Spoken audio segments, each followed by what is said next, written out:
Bom, gente, eu vou conversar com vocês agora sobre feocromocitoma. Eu não preciso dizer que o feocromocitoma é uma causa de hipertensão secundária, não é isso?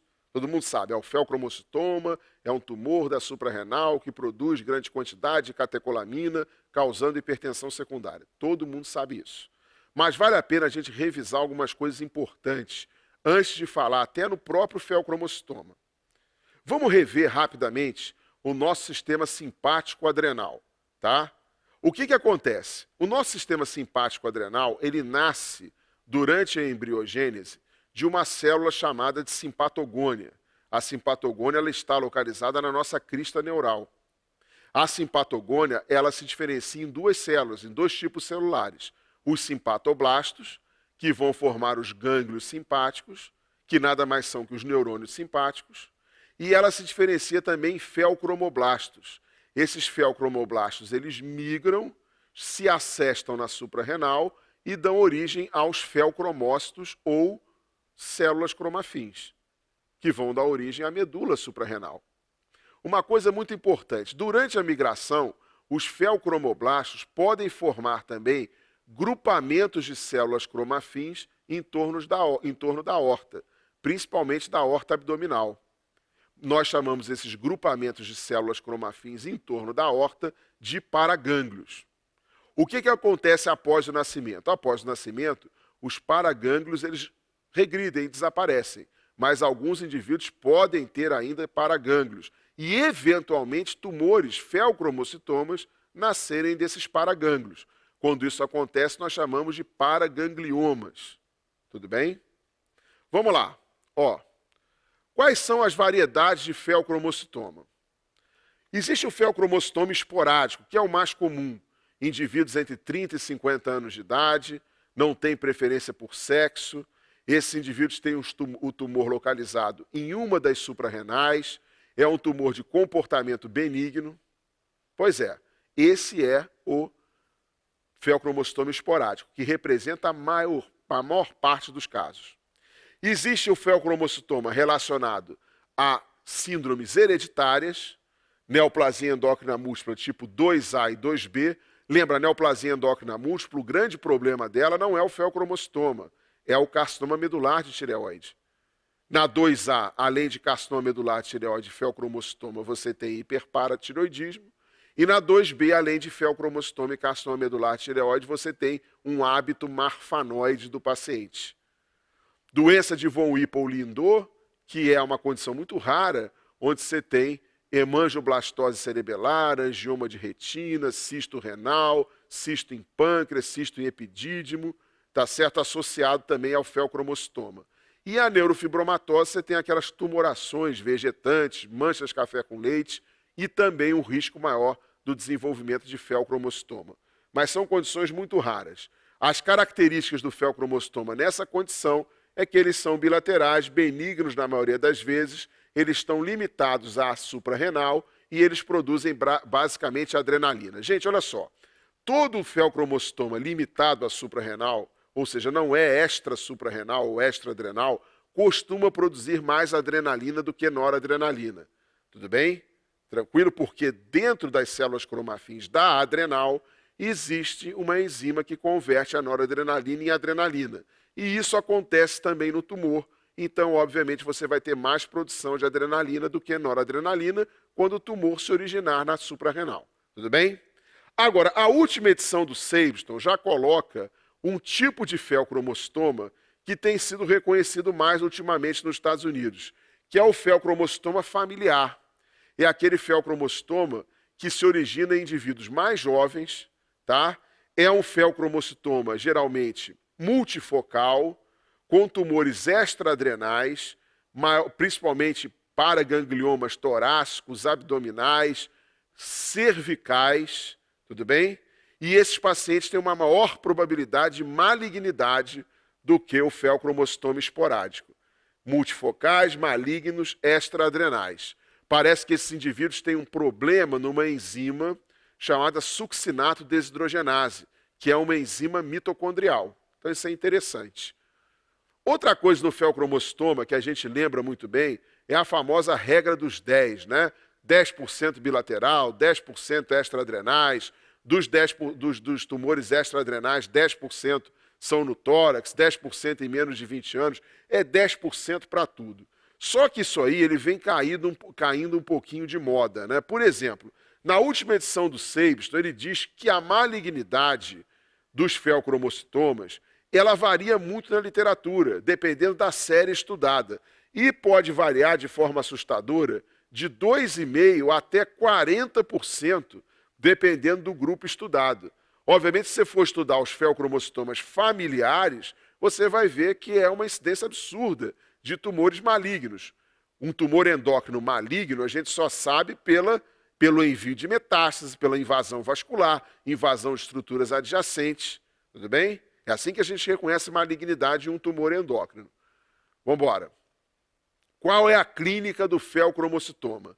Sinais e sintomas, muitas vezes inespecíficos, que estão presentes também em indivíduos com hipertensão essencial. Ora, bolas, a hipertensão essencial, também chamada de primária hoje em dia, é a causa disparada mais comum de hipertensão na população. Mas você deve considerar, né, isso aqui.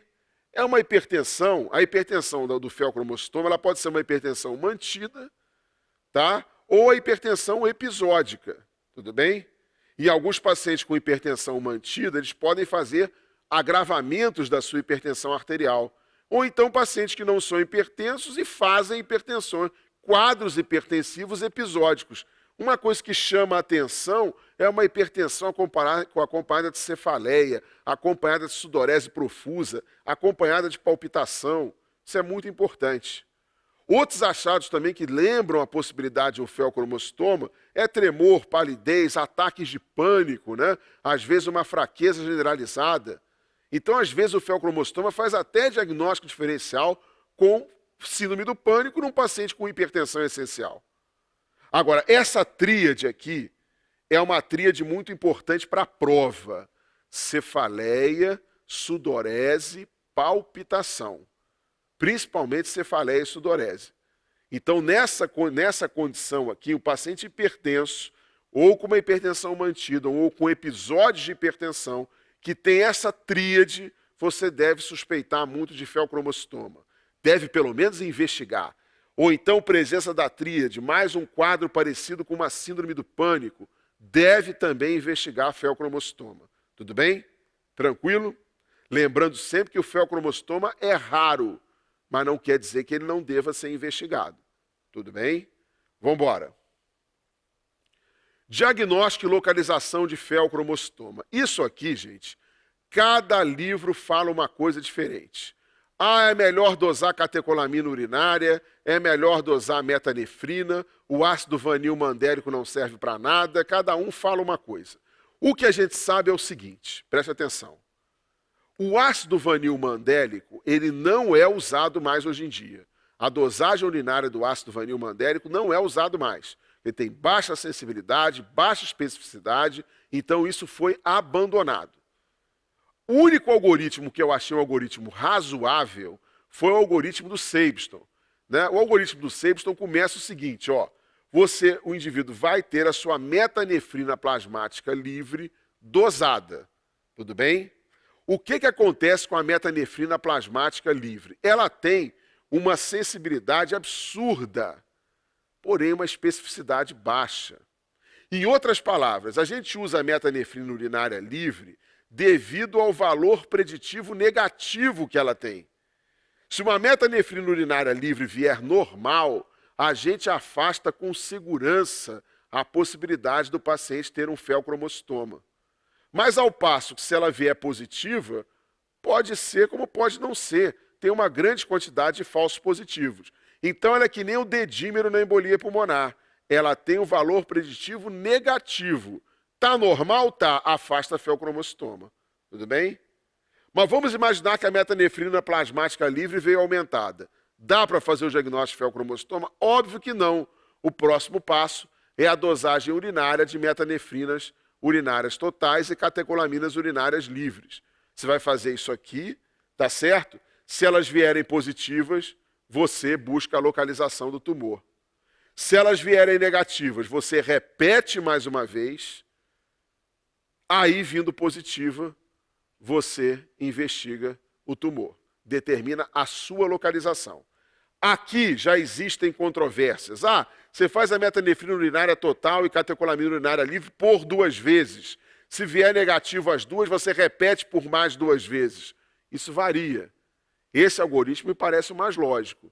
Vieram aumentadas as 2, com metanefrina plasmática livre aumentada, você já está autorizado a localizar o tumor. Vieram as 2 negativas, repete as 2, porque se for feocromostoma, a repetição, certamente a gente vai encontrar elas aumentadas. Vieram positivas, localiza. Tudo bem? Agora, como é que a gente localiza o tumor? Localiza o tumor por exame de imagem, né? Você vai iniciar com uma tomografia ou uma ressonância magnética. É isso que vai acontecer. Olha a tomografia, tá vendo, gente? Olha o tamanho. Isso aqui é rim, né? Rim para cá, rim para lá. Olha o tamanho desse feocromocitoma. Olha lá, ó. Tá aqui. Olha esse corte coronal. Olha o tamanho da criança. Olha o tamanho da criança. Tá? Agora, em pacientes em que é muito difícil a localização, você pode tentar a cintilografia com meta-iodo-benzilguanidina, tá? Que as células elas captam o meta-iodo-benzilguanidina. Aqui você está vendo um grupamento aqui, um paraganglioma captando o meta-iodo-benzilguanidina, e aqui você está vendo uma recidiva de um feocromostoma na adrenal esquerda do paciente, e também você já vê células do feocromostoma aqui em metástases hepáticas. Aqui é um paciente que tem aquele raro feocromostoma que é maligno. Tudo bem? Meta-iodo-benzilguanidina. E ela tem, obviamente, eu vou marcar para vocês aqui esses achados. A meta-iodo-benzilguanidina tem uma sensibilidade que varia muito na literatura, e hoje em dia, caso nós tenhamos uma TC ou uma ressonância magnética negativas, né, existe um exame que está sendo cada vez mais usado, né, que é a tomografia com emissão de pósitrons usando a F18-DOPA. Tudo bem? É a D-fenilalanina. Tudo bem? Tudo bem? F18-DOPA. A gente sabe que a tomografia com emissão de pósitrons com a F18-DOPA tem uma sensibilidade melhor até do que a meta-iodo-benzilguanidina, para você identificar aqueles feocromostomas que aparentemente passaram desapercebidos na TC ou na ressonância. Bom, gente, qual é o tratamento do feocromostoma? O tratamento do feocromostoma é o tratamento cirúrgico, tá? A adrenalectomia videolaparoscópica é a forma de eleição de você tratar um feocromostoma, tudo bem? Existem 2 técnicas, a técnica transabdominal lateral, que é a mais utilizada, ou a técnica retroperitoneal posterior. Você pode usar tanto uma, o cirurgião pode usar tanto uma quanto outra, sendo que a transabdominal lateral é a mais empregada hoje em dia. Mas isso não importa tanto assim para vocês. O que importa mais no feocromostoma é o preparo pré-operatório desses pacientes. Isso aí que é fundamental, tá? Vamos ver aqui, ó. O preparo pré-operatório. Nós sabemos que existem 2 momentos em que o paciente com feocromostoma pode complicar durante a sua adrenalectomia. Na indução anestésica, a indução anestésica pode fazer com que os neurônios simpáticos liberem grande quantidade de catecolaminas e o paciente faça uma crise hipertensiva durante a indução anestésica, tudo bem? A gente sabe que esses neurônios simpáticos, eles recaptam muita catecolamina plasmática livre que esses indivíduos com feocromostoma têm, e eles acabam abarrotados de catecolamina, mesmo o tumor não nascendo neles, porque não nasce nos neurônios simpáticos o tumor. E mais na hora que o paciente sofre algum estresse ou o paciente tem uma indução anestésica, esses neurônios simpáticos abarrotados de catecolaminas que eles mesmos captaram, eles liberam grande quantidade para a corrente sanguínea, podendo fazer uma crise hipertensiva, uma arritmia durante a indução anestésica. E o outro momento em que o paciente pode fazer uma crise hipertensiva é durante a manipulação do tumor pelo cirurgião. São esses 2 momentos. Mas o que acontece? O paciente com feocromostoma, ele é um paciente, apesar de ser hipertenso, ele é um paciente hipovolêmico. Imaginem só, se você tem um vaso constrito, uma circulação arteriolar constrita, é natural que escape líquido do intravascular através dos capilares que são fenestrados para o espaço extravascular. Então, se você tem um vaso apertado o tempo todo, o local onde existem buracos no vaso, que são os capilares, vão permitir um extravasamento importante de líquido. Então, o paciente com feocromostoma, apesar de hipertenso, ele é um paciente que tem a sua volemia reduzida. Outra coisa também, esse paciente, por ter níveis de catecolaminas permanentemente altos, eles têm um down-regulation dos receptores de catecolaminas. Então, na hora que você tira o tumor e você reverte essa vasoconstrição, né, num paciente que já está hipovolêmico, que não tem receptores de catecolaminas o suficiente para responder à hipotensão, ele pode ter uma queda importante da pressão arterial no pós-operatório. Então, o preparo pré-operatório ele é fundamental e os cuidados pós-operatórios também. De que consta o preparo pré-operatório? Em primeiro lugar, o bloqueio alfa. Apesar de ser difícil nós encontrarmos fenoxibenzamina no nosso meio, é o ideal. Ele é um bloqueador alfa não seletivo. O que acontece com ele? Ele faz com que a hipertensão seja controlada. Ele, ao bloquear os receptores alfa, eles protegem os receptores alfa contra o downregulation. O que é o downregulation? Estou com excesso de catecolaminas. Os receptores alfa começam a se esconder. Então, eles evitam o downregulation ao bloquearem os receptores alfa para não entrarem em contato com a catecolamina de forma importante, não é isso? Controlam a pressão arterial. Isso é fundamental. Agora, caso os pacientes com bloqueio alfa, que deve ser feito, começar cerca de 2 semanas antes da cirurgia, caso os pacientes com bloqueio alfa continuem taquicárdicos, é a hora da gente começar o bloqueio beta. Por que não pode fazer o bloqueio beta antes do bloqueio alfa? Gente, o receptor beta 2 de catecolaminas da vasculatura, da musculatura esquelética, quando ele é estimulado, o indivíduo faz vasodilatação. E quando você perde o bloqueio beta, você perde essa vasodilatação muscular. Aí vai predominar somente o efeito alfa. Aí a hipertensão vai piorar muito. É por isso que você não faz de cara o beta-bloqueio. Você só vai fazer depois que o paciente estiver com o bloqueio alfa bem conduzido. Aí sim você faz o bloqueio beta, caso ele se apresente taquicárdico ainda. Tudo bem? E o que acontece no pós-operatório? Uso criterioso de aminas vasopressoras e volume, para evitar que o paciente fique hipotenso. Por que ele vai ficar hipotenso?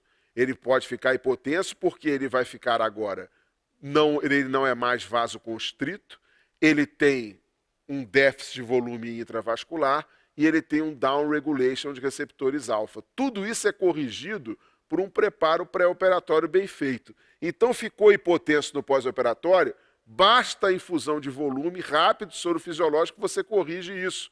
E, às vezes, você precisa até de um uso de aminas vasopressoras. Mas, para você usar, até para você usar a aminovasopressora, você tem que ter os receptores alfa saudáveis. Né? Tudo bem? Então, vamos lá. GEP, 28 anos, sexo feminino, cabeleireira, começou com palpitação. Olha lá, a tríade do feocromostoma. Palpitações, cefaleia e sudorese. Tá? Essa é a tríade. Botou isso em prova, você tem que pensar em feocromostoma. Sua pressão arterial apresentou picos esporádicos de elevação e, mais recentemente, se mantém permanentemente elevada. Isso também pode ser o comportamento da hipertensão no feocromostoma. Exame ultrassonográfico mostrou nódulo de 2,5 na glândula suprarrenal esquerda. Em relação a este caso, assinale a afirmativa errada. A afirmativa errada está de cara, ó. Não se faz ácido vanil-mandélico mais urinário, não se usa isso, tá? O médico deve pedir teste de excreção de metanefrinas e catecolaminas livre na urina de 24 horas, deve pedir sim. O tratamento inicial deve ser feito com drogas bloqueadoras alfa-adrenérgicos, deve ser sim, não pode fazer com beta-bloqueador, que é o tal caso, você vai bloquear receptor beta-2, que quando estimulado ele vasodilata, né, principalmente no músculo esquelético, você bloqueia isso aí, meu amigo, já era, né? Se indicado o tratamento cirúrgico no pré-operatório é comum o aparecimento de hipertensão e arritmia, principalmente os pacientes não controlados, né? Mas pode aparecer mesmo nos bem controlados. Quais são os momentos em que a crise hipertensiva acontece? durante a indução anestésica e durante a manipulação tumoral. Tá certo, gente? Então é isso.